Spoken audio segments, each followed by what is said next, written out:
नमस्कार दोस्तों, स्वागत है आप सबका कथा रंजन में। बाल राम कथा की अगली कहानी लंका विजय प्रस्तुत है आप सबके लिए। लंका कूच की तैयारियां रात भर चलती रहीं। सभी तत्पर थे, सभी उद्यत थे। सुबह कूच से पहले सुग्रीव ने वानरों को संबोधित किया युद्ध के बारे में। कहा, युद्ध भयानक होगा। इसमें केवल वही सैनिक जाएंगे जो शारीरिक और मानसिक रूप से स्वस्थ हों। जो दुर्बल हैं यही रुक जाएं। वानर सेना को युद्ध के नियम बताए गए, रक्षा और आक्रमण के तरीके भी। सेना किष्किंधा से दहाड़ती गरजती किलकारियां भरती रवाना हुई। राम, लक्ष्मण और सुग्रीव की जयकार से आकाश गूंज उठा। लाखों वानर थे, चारों ओर कोलाहल। वे पेड़ों पहाड़ों को रौंदते चले जा रहे थे। इसका नेतृत्व नल कर रहे थे। सुग्रीव के सेनापति थे वे। जामवंत और हनुमान सबसे पीछे थे। यह सेना की रणनीति का हिस्सा था। दिन रात चलकर सेना ने महेंद्र पर्वत पर डेरा डाला। वही पर्वत जहां से हनुमान ने छलांग लगाई थी। समुद्र निकट ही था। पर्वत पर सेना का ध्वज लगाया गया। तंबू लगे, पताकाएं हवा में लहरा रही थी। उधर लंका में खलबली मची हुई थी। राक्षसों में बेचैनी थी। उनके मन में डर बैठ गया था राम की शक्ति को लेकर। जिसका दूत लंका में आग लगा सकता है वह स्वयं कितना शक्तिशाली होगा। नगर में चर्चा का विषय यही था। लेकिन रावण इससे अनभिज्ञ था। उसे कौन बताता। किसी में इतना साहस नहीं था। ये चर्चाएं विभीषण ने भी सुनी। नगर की हताशा उनसे देखी नहीं गई। ऐसी हताश सेना युद्ध नहीं कर सकती। उसकी पराजय निश्चित है। वे रावण के पास गए, उसे सही स्थिति बताने समझाने। राम से युद्ध न किया जाए। उन्होंने कहा, आप सीता को लौटा दें। सबका कल्याण इसी में है। सीता मिल जाएंगी तो वे आक्रमण नहीं करेंगे। रावण ने विभीषण की बात अनसुनी कर दी। उन्हें अपने कक्ष से निकाल दिया। क्रोध में वह स्वयं भी उठकर चल पड़ा सभा कक्ष की ओर। उसे राम के समुद्र तट पर पहुंचने का समाचार मिल चुका था। सैनिकों ने राम की सेना की पताकाएं दूर से देख ली थी। विभीषण रावण के पीछे चलते रहे, बोलते रहे, सीता आपके गले में बंधा सांप है, वह आपको डस लेगा। इसे छोटी बात मत समझिए। लंकाधीराज, ये संकेत महाविनाश के हैं। मैं अब भी कहता हूँ, सीता को लौटा दीजिए, लंका बचा लीजिए। तुम मेरे भाई नहीं शत्रु हो, मेरे शत्रु के शुभ चिंतक हो। रावण का क्रोध भड़क उठा। निकल जाओ यहाँ से, मुझे तुम्हारा साथ नहीं चाहिए। रावण सभागार की ओर मुड़ गया, विभीषण पीछे। दोनों के रास्ते अलग हो गए। विभीषण उसी रात लंका से निकल गए। 4 सहायकों के साथ उन्होंने राम के पास जाना ठीक समझा। समुद्र पार राम के शिविर में अचानक खलबली मची। एक वानर चिल्लाकर सबको सावधान कर रहा था, हमारे शिविर में राक्षस आ गए हैं। विभीषण कुछ दूर खड़े थे। वानरों ने उन्हें सुग्रीव के सामने पेश किया। वानर राज, मैं लंका के राजा रावण का छोटा भाई हूँ। मैं राम की शरण में आया हूँ। आप मुझे उनके पास पहुँचा दें। विभीषण के चेहरे पर डर नहीं था, विश्वास था। शब्दों में षड्यंत्र नहीं था, कातरता थी, याचना थी। सुग्रीव को उनकी बात पर फिर भी भरोसा नहीं हुआ। मेरा नाम विभीषण है। रावण ने मुझे लंका से निकाल दिया। मैंने उससे सीता को लौटाने की बात कही थी। क्रोध और अहंकार में चूर रावण ने मुझे सभा में अपमानित किया। मैं प्राण बचाकर आया हूँ। एक बार राम से मिलवा दें, मैं उनसे कुछ कहना चाहता हूँ। सुग्रीव राम के पास गए। मन में शंका अब भी थी। अंगद भी उसे संदेह की दृष्टि से देख रहे थे। राम ने बात सुनी और कहा, हमें विभीषण को स्वीकार करना चाहिए। मैं शरण में आए व्यक्ति को कभी निराश नहीं करता। यह मेरी नीति है। विभीषण को आदर से अंदर लाइए। विभीषण राम के पास पहुंचे। राम ने उनका सत्कार किया, लंका का समाचार पूछा। जल्दी ही विभीषण राम के विश्वास पात्र बन गए। उन्होंने लंका की बहुत सारी जानकारी राम को दी। रावण और उसके योद्धाओं की शक्ति के बारे में बताया। कहा, रावण पर विजय प्राप्त करने के लिए बल और बुद्धि दोनों की आवश्यकता है। विभीषण, तुम चिंता मत करो, राक्षस मारे जाएंगे। लंका की राजगद्दी तुम्हारी होगी, भविष्य तुम्हारा है। राम ने कहा। राम की सेना के सामने एक बड़ी चुनौती थी, समुद्र। उसे कैसे पार करें? राम ने समुद्र से विनती की। 3 दिन बैठे रहे कि समुद्र रास्ता दे दे। वह नहीं माना तो राम को क्रोध आ गया। राम का क्रोध देखते हुए समुद्र ने उन्हें सलाह दी। आपकी सेना में नल नाम का एक वानर है, वह पुल बना सकता है। उससे वानर सेना पार उतर जाएगी। नल ने अगले ही दिन काम प्रारंभ कर दिया। पुल बनने लगा। वानर कंकड़ पत्थर शिलाएं लाते रहे। नल पुल बनाते रहे। 5 दिन में पुल तैयार हो गया। समुद्र को 2 टुकड़ों में बांटता हुआ, उसका घमंड चूर करता हुआ, सबसे पहले विभीषण पुल से उस पार गए। पीछे पीछे वानर सेना। सेना का अगला शिविर दूसरे तट पर बना। असंभव! रावण क्रोध से चीख उठा। समुद्र पर पुल कैसे बन सकता है? इस समाचार से रावण को विस्मय हुआ, भय भी।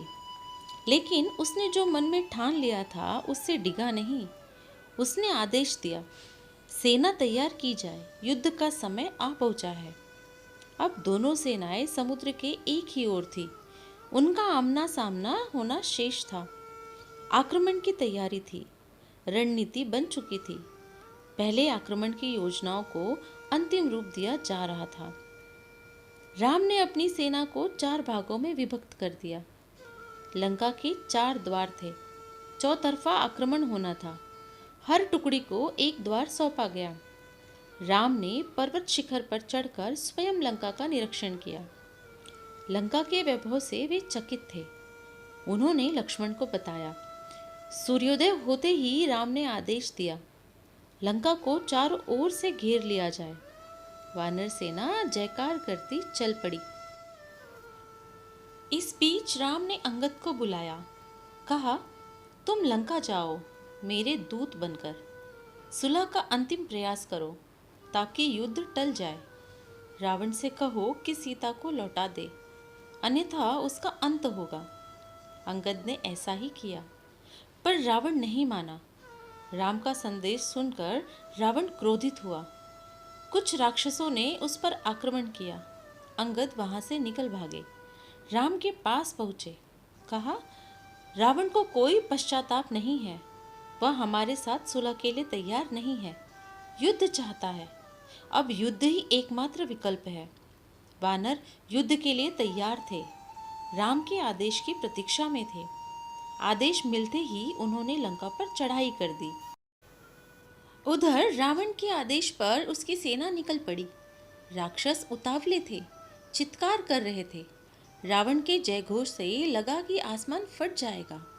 वे दौड़े और वानर सेना पर टूट पड़े। भयानक युद्ध हुआ। हर ओर दहला देने वाला शोर, हाथियों की चिंगाड़, घोड़ों की हिनहिनाहट, रथों की सरसराहट, कोलाहल। रथ हवा से बातें कर रहे थे, तलवारें खिंच गई थी, बाणों से आसमान भर गया था, भाले उड़ रहे थे। दोनों ओर के कई वीर मारे गए। रावण के अनेक पराक्रमी राक्षस ढेर हो गए। धरती लाल हो गई थी। शत विक्षत शव बिखरे पड़े थे। कराहते घायलों की ओर किसी का ध्यान नहीं था। शाम होने लगी। मेघनाद ने राक्षस सेना को पीछे हटते देखा। उसने अपने सैनिकों को ललकारा, आगे बढ़ो, हम विजय के करीब हैं। मेघनाद ने सेना का नेतृत्व संभाल लिया। राक्षस उत्साह से आगे बढ़े। मेघनाद की दृष्टि राम लक्ष्मण पर थी। वह छिपकर युद्ध करता था, मायावी था, किसी को दिखाई नहीं पड़ता था।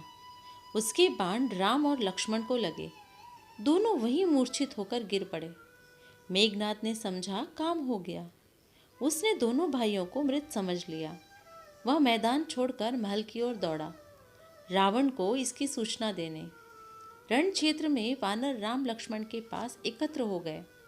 वे चिंतित थे, अशुभ की आशंका से। विभीषण ने दोनों का उपचार कराया। उनकी मूर्छा टूटी। वे खड़े हुए तो वानर दल हर्ष ध्वनि करने लगा। अगले दिन युद्ध के लिए फिर तैयार हुए। रावण की सेना के महाबली एक एक कर मारे जा रहे थे। धूम्राक्ष मारा गया। वज्रदृष्ट धरती पर पड़ा। अकंपन कुचल कर मर गया।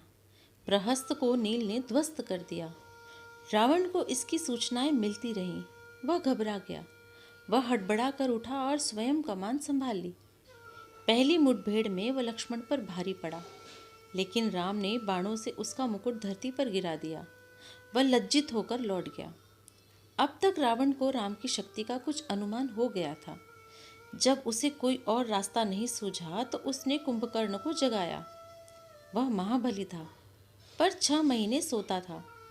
कुंभकर्ण दुर्ग से बाहर आया। उसे देखते ही वानर सेना में खलबली मच गई। वे उसे रोकने में अक्षम थे। उसने हनुमान और अंगद को घायल कर दिया। लक्ष्मण यह युद्ध देख रहे थे। उन्होंने राम की ओर देखा। फिर दोनों भाइयों ने बाणों की वर्षा कर उसे मार दिया। कुंभकर्ण रणभूमि के अंक में सो गया सदा के लिए। रावण निराश हो गया। कुंभकर्ण पर उसे गर्व था। वह उसे अपना दाहिना हाथ मानता था। उसे लगा कि अब लंका में वीर नहीं है। वह अनाथ हो गई। मेघनाद ने रावण को सहारा दिया। मेरे रहते आप क्यों चिंता करते हैं? मुझे युद्ध की अनुमति दें। मैं दोनों भाइयों को मारकर आपके चरणों में रख दूंगा।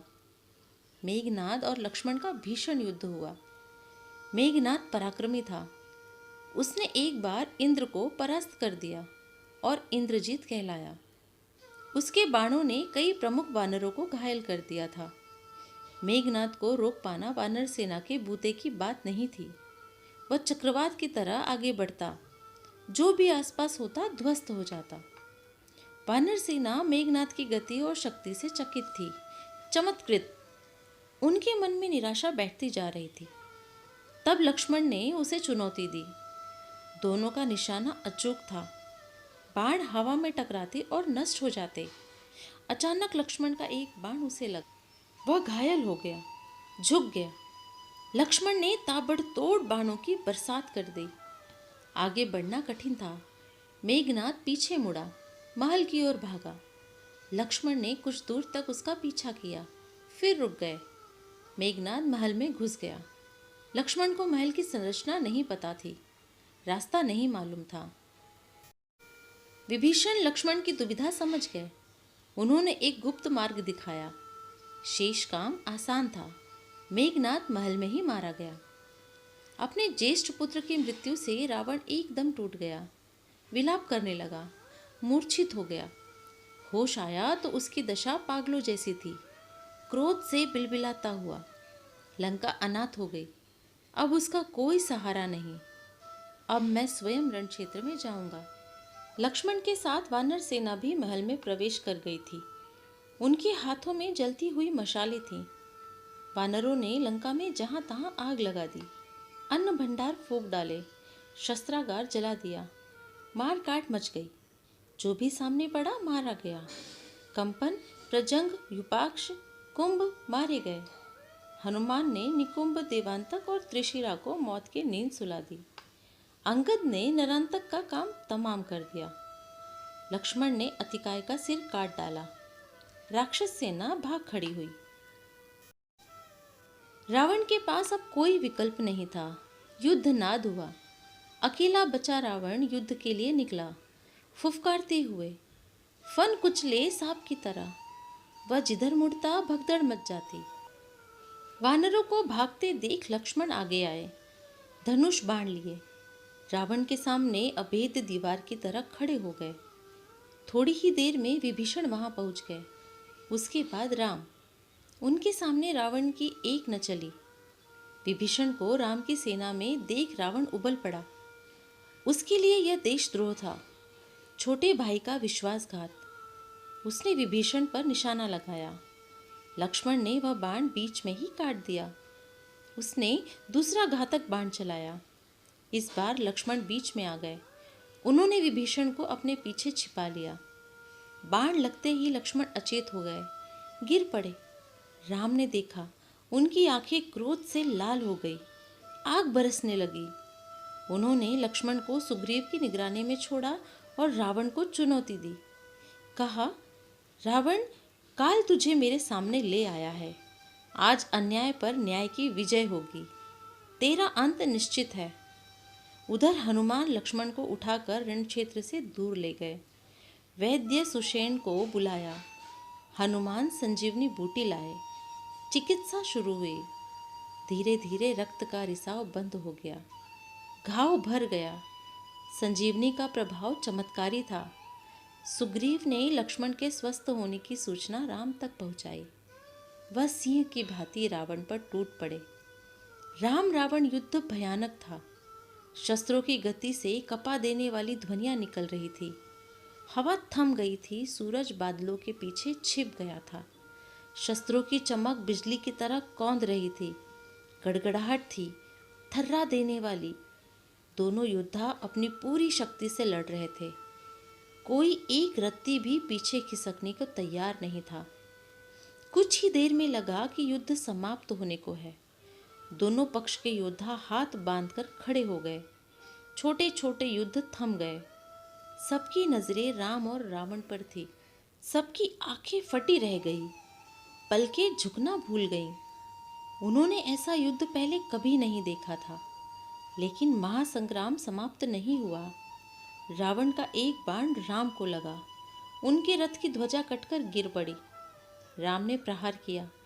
बाण रावण के मस्तक में लगा। रक्त की धारा बह निकली। बीच में युद्ध कुछ पल के लिए रुका। रावण अपने महल में चला गया, घोड़े और रथ बदलने। राम को इसकी आवश्यकता नहीं पड़ी।